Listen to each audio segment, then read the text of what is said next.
let us put it at 14%. Do you know what this means? Export-import ratio.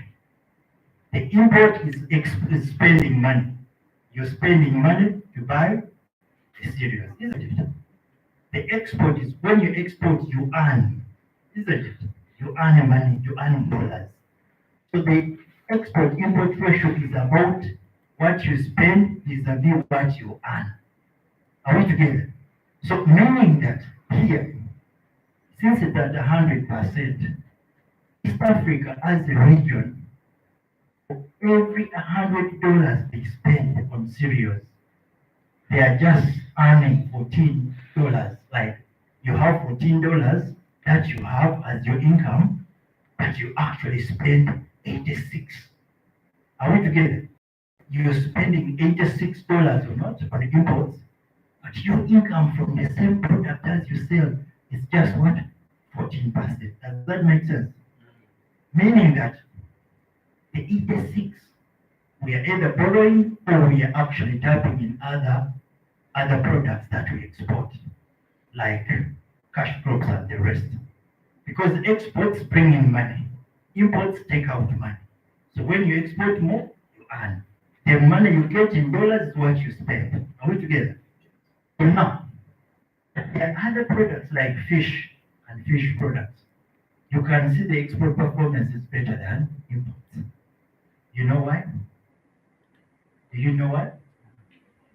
Because we export overseas also. The market abroad is bigger. And when you look at the export-import ratio is 269. Can somebody interpret this for me? Can somebody try to interpret this for me? Yes. But we are earning $170 for $100 of imports. So our net foreign cash inflow is about $170 for every $100. Yeah, precisely. Because the exports are more, we earn more. So spending $100, it's less. Okay? So this is exactly what it means. Now, and for us, our interest right now, where we focus is now, we looked at cereals, let's look at dairy, the dairy products. Okay?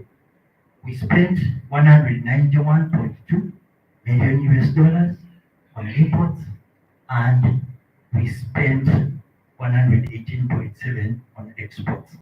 Basically, we are basically doing what? For every 100. Just a small question. Yes. These columns, Yeah. they're showing us Yeah. the imports. Is it out from outside the East African region? General. Or even Intra and extra combined. Combined.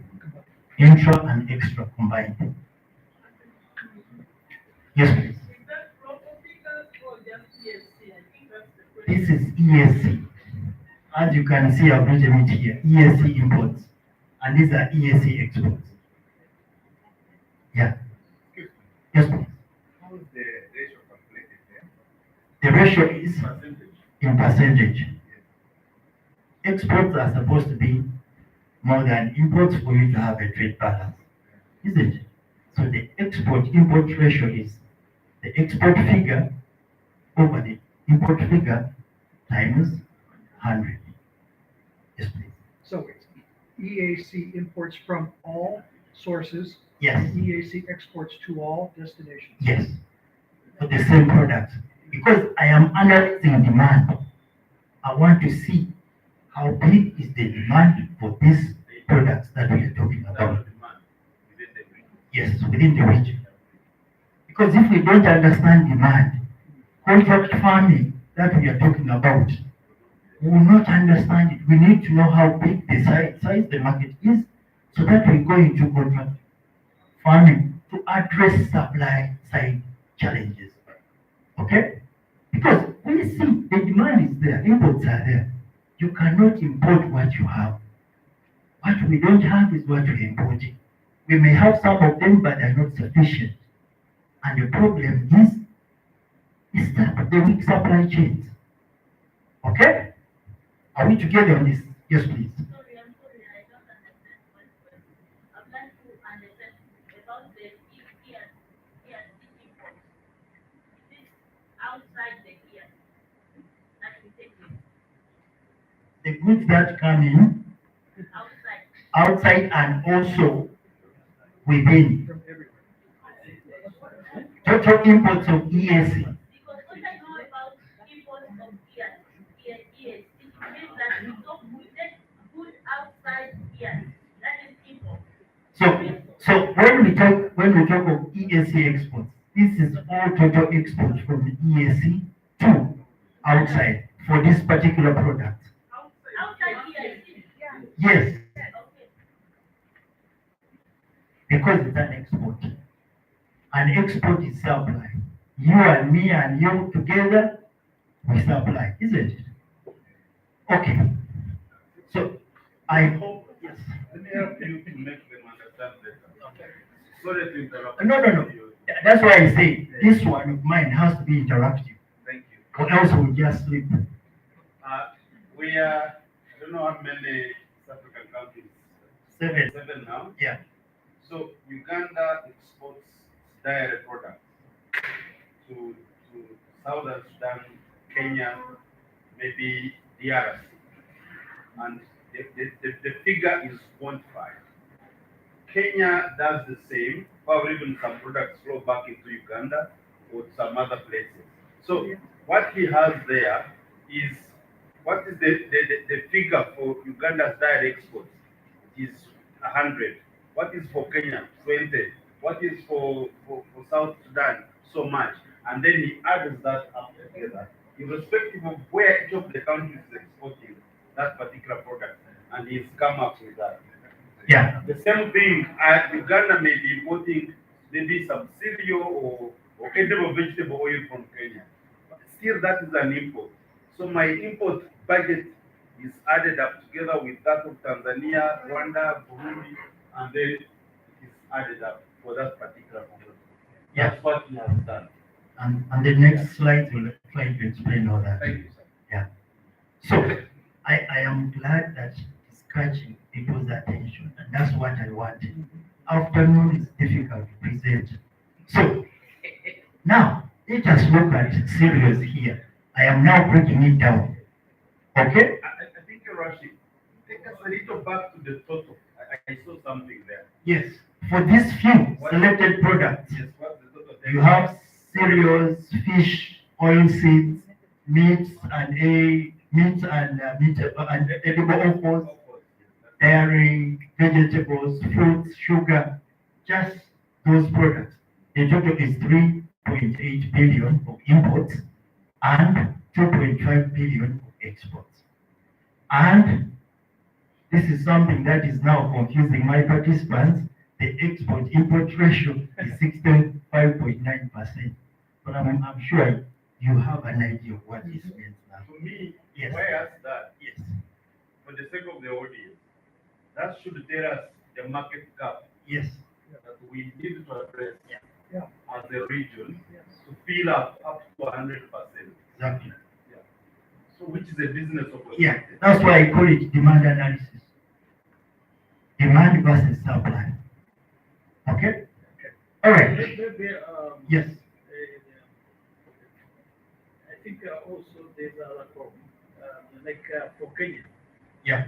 It is an exporter of cereal, but at the same time is exporter of cereal. Yes. So Yes. now that's what is it? It's very interesting. Yeah, very interesting. Some countries are re-exporters. Yeah, but that may be the clarification. Yes.